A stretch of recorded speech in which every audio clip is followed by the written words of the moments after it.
Salut à toutes et à toutes. Aujourd'hui je vais parler de l'épisode 123 de Pokémon, la série Les Voyages Pokémon Journey. Le truc c'est quoi? C'est que c'est un épisode moi que j'ai trouvé exceptionnel quelque part, une masterclass. Parce que justement on voit le poids des années, puisque je me rappelle qu'à l'épisode 656 de Pokémon, c'était quand ils étaient à Sinnoh, il y avait une conversation entre Paul et Sacha. Et il y avait Cynthia, alors je ne sais plus si elle parlait directement à l'un des deux. Mais elle disait que voilà, que la création se fait par deux entités opposées. Et c'est un peu la dualité qu'il y avait avec Dialga et Palkia. Et elle disait que sûrement les deux allaient s'affronter à l'avenir. Ce qui est vrai puisque Paul a entraîné Sacha pour qu'il puisse affronter Pierre Peter et Cynthia. Puisque il avait chacun de ses Pokémon, quoi. Il avait le Métalos, il avait le Karchakroc et il avait le Léviator. Mais en tout cas là, eh bien ça y est. Le combat entre Sacha et Cynthia va enfin arriver et quelque part c'est exceptionnel. Alors l'épisode il commence avec Sacha où on voit son équipe. Alors ça je trouve que c'est dommage parce que bon on se doute que ça va être son équipe puisqu'on en voit 6. Ce qui était intéressant dans d'autres épisodes, notamment dans Sinnoh, c'était le fait que quand il était en demi-finale, on voyait pas son équipe. Alors ils auraient pu en montrer 4 et les deux autres ça aurait pu être par exemple je sais pas Junko de des générations précédentes, ou ça aurait pu être un autre Pokémon qu'on s'attendait pas. Mais je trouve dommage de révéler toutes ces cartes comme ça. Chose que ne fait pas Cynthia puisque Cynthia se lance et il y a Dianthea qui l'interpelle en lui disant je vais te supporter, tu es la seule qui puisse battre Dandé et battre sa série d'invincibilité, la briser quoi. Mais elle dit surtout qu'après ce combat, elle se retirera définitivement des combats. Donc son titre, elle le laissera à quelqu'un d'autre ou quelque chose comme ça, vous voyez.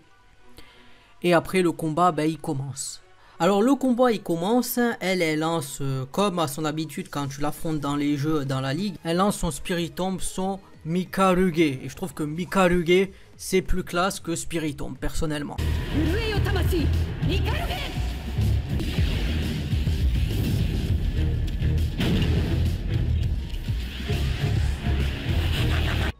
Et lui il lance son Dracolos, enfin sa Dracolos, parce que dans l'épisode t'apprends, ou je sais pas si on le savait avant, que c'est un Dracolos de sexe féminin. Bon ça n'empêche pas que le Girl Power c'est bien, mais contre les ténèbres ça ne sert strictement à rien, parce que son Dracolos, il s'est fait tout simplement défoncer la gueule. Simplement, à coup de coup bas, à coup de hypnose et à coup de dérober au rêve. C'est aussi simple que ça, le combat il était vraiment, il a essayé de lancer Draco Météor et c'était foutu, ça n'a servi à rien. Donc premier Pokémon de Sacha qui est mis KO, tout simplement. Ensuite il lance Ectoplasma et elle fait un switch parce qu'en fait elle veut pas visiblement que Sacha il commence à prendre la confiance, à prendre le pace, à être dans l'ambiance quoi, tu vois. Non ça elle veut pas, donc elle retire et elle lance un Rose Red. Ce qui se passe c'est que y a un échange de coups, notamment le fait que son Rose Red lance, je sais plus si c'est Trancherbe ou Tempête Verte. Et le Ectoplasma, lui, il lance Feu Follet. Donc Feu Follet fait impact, ça le brûle. Et elle retire immédiatement son Rose Red et elle remet le Mikaruge, tu vois. Donc ce qui se passe après, c'est que il y a un combat entre les deux. Et au moment où on pense qu'il y a les deux tiennent, eh bien le Ectoplasma de Sacha, il tombe tout simplement KO. Donc ça veut dire que là, il y a eu le combat, deux Pokémon de Sacha qui sont déjà KO et elle a son équipe complète quoi. Donc en fait Sacha il lance son Pikachu et elle retire son Mikaruge. Donc à la place, elle envoie Togekiss. Ce qui se passe c'est que lui il lance Tonnerre mais ça fait pas mouche. Et elle lance Lame d'air sur Pikachu et ça le touche. Donc lui il veut lancer Toile Élec mais en fait il n'y arrive pas.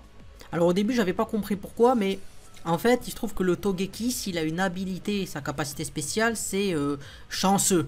Blessing, Shine, ouais voilà c'est Heaven Blessing. Et ce qui se passe c'est qu'en fait c'est une capacité qui permet d'augmenter le taux de coup critique. Donc à mon avis il a dû mettre un coup critique à Pikachu, il était un peu déstabilisé ou un peu KO sur des points et il n'a pas pu lancer son attaque tu vois. Et donc après t'as Dandé, ça bon, c'est les commentaires de Dantea, et t'as Dandé qui dit ah Shirona-san en parlant de Cynthia puisque c'est son nom en japonais, il dit ah, tu utilises quand même des coups de... Et aussi pas mal d'astuces et de coups fourrés. Hein. Donc voilà, et après ce qui se passe à ce moment-là, et là elle retire son Togekiss et elle met Tritosaur. Donc bien sûr il y a l'avantage du type, hein, électrique sol, donc on se dit bon est-ce que Sacha il va retirer son Pikachu, mais non, Sacha il est déter, vous savez comment il est, donc t'as l'impression que Tritosaur il commence un peu à mener la danse, tout ça, notamment quand il lance l'âme de roc. Pikachu il lance queue de fer, il casse la roche, il lui balance à la gueule, il refait ça, il lui balance et après il lance vive attaque et il le met KO. Voilà, donc premier Pokémon de Cynthia qui est KO. Et là tu as bien sûr les commentateurs hein, qui sont surpris et notamment bon toujours Dianthea et Dandé qui servent de commentateurs et elle dit comme quoi l'avantage du type n'a aucun effet sur Satoshi. Et lui après ce qui se passe, ben, bon, il est content et Cynthia ce qu'elle fait c'est qu'elle relance Spiritomb. Notamment qu'au passage, elle dit quand même que Sacha et Pikachu sont quand même très impressionnants et elle est quand même contente, tu vois. Donc là, en fait, ce qui se passe, c'est que Pikachu, il décide...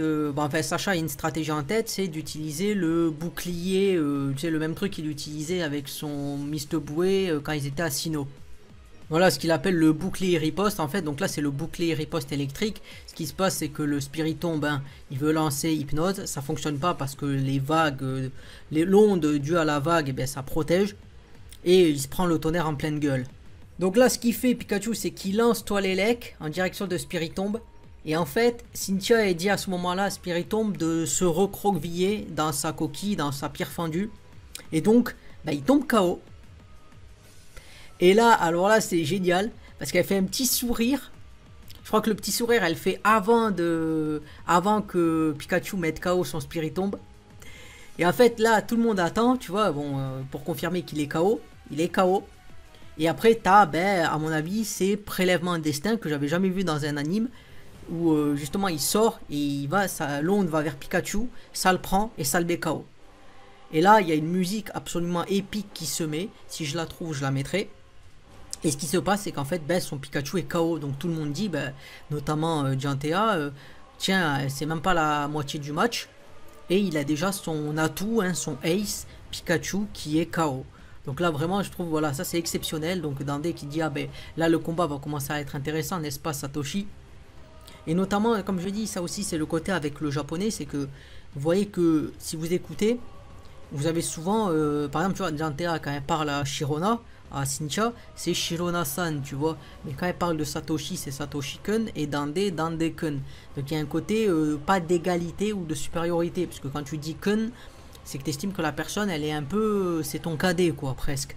Alors que quand tu vois que Dandé il parle à Satoshi, à Sacha, eh bien il dit Satoshi, il dit pas Satoshi-kun. Donc certes Satoshi dit Dandé-san, mais lui dit Satoshi parce qu'il respecte, tu vois, c'est un peu comme dans Naruto quand t'as Gaara qui appelle finalement Naruto en lui disant tu es un égal, notamment par rapport à la 4ème grande guerre ninja. Donc voilà, moi j'ai adoré cet épisode, j'ai trouvé qu'il était dynamique, il était intéressant. Il y avait vraiment des coups, tu vois, c'est pas genre je lance le Pokémon, je fais... Non, il y a de la stratégie, je retire le Pokémon, je mets l'autre au bon moment et tout ça. Et vraiment pour briser l'élan de Sacha, parce que Sacha c'est pas quelqu'un qui... certes c'est quelqu'un qui vit sur l'instant en fait. Il y a une idée, il est sur l'instant, mais il est pas dans la stratégie, tu vois. D'ailleurs c'est ce que souligne Dandé quand il parle de Sirona hein, et de Cynthia. Vraiment c'est ce qu'il met en avant, elle utilise un peu des astuces, des coups de... Et lui il utilise plutôt son instinct et sa manière d'être. Donc c'est pour ça que le combat ben, il va être intéressant. Je pense qu'il va durer encore, je dirais peut-être 2 épisodes. Et voilà. Donc voilà, moi j'ai bien aimé cet épisode, j'ai aimé faire la vidéo. Donc si vous avez aimé, je vous encourage à partager, commenter, liker et à vous abonner. Ça vous demande pas beaucoup de temps et ça aide à faire grandir la chaîne. Hein, parce que je trouve que cet épisode, vraiment masterclass. Et comme j'ai déjà dit au début de la vidéo, c'est un épisode ben, quelque part qui nous était teasé depuis des dizaines d'années quoi. Donc je trouve que c'est intéressant qu'on ait la concrétisation et finalement ben, Pokémon série Les Voyages, c'est vraiment les voyages, donc la concrétisation de pas mal de choses. C'était Moedra, je vous dis salut et à plus pour une prochaine vidéo.